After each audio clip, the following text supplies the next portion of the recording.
Welcome back. So today we're going to do a super quick one on the Kbear KB03. So I actually like the KB02. I thought it was a really nice, fun set that was priced really attractively to let people try dynamic driver and bone conduction.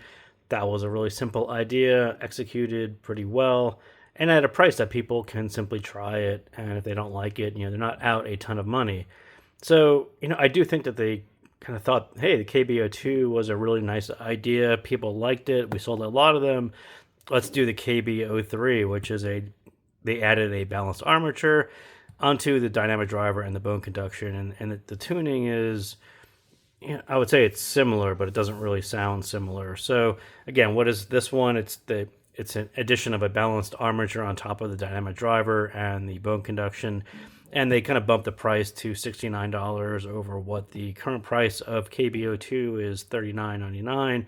And I think when KB02 came out, it was actually I think it was $29. I think it was actually cheaper than that. So quite a bit of a price hike for a balanced armature. And you can kind of see the tuning is a little bit similar, but they definitely changed something. And I think just the general idea here is sometimes less is better, and that's the case here. I think that the original KB02, the simplistic dynamic driver and bone conduction with a really fun tuning, worked really, really well. That's why they sold a lot of them. It sounded kind of fun, but when you throw a balanced armature into the mix and you had to change some things, and it's really hard to say if the bone conduction is different or the addition of the balanced armature caused a design change.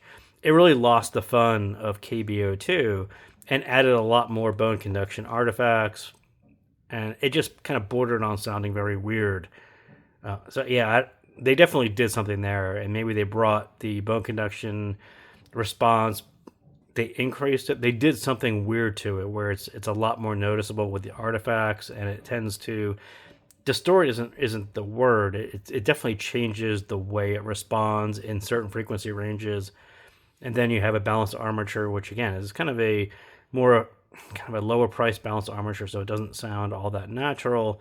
Combined with this, the whole thing takes on kind of a weird effect. It's just a strange combination of more upper treble from the balanced armature, more of a bone conduction effect. It's just farther off natural, less enjoyable on tracks that tend to hit both of them. But yeah, I mean, I think it's just kind of an old story of they sold a lot of KB02. It was probably a very successful set for them.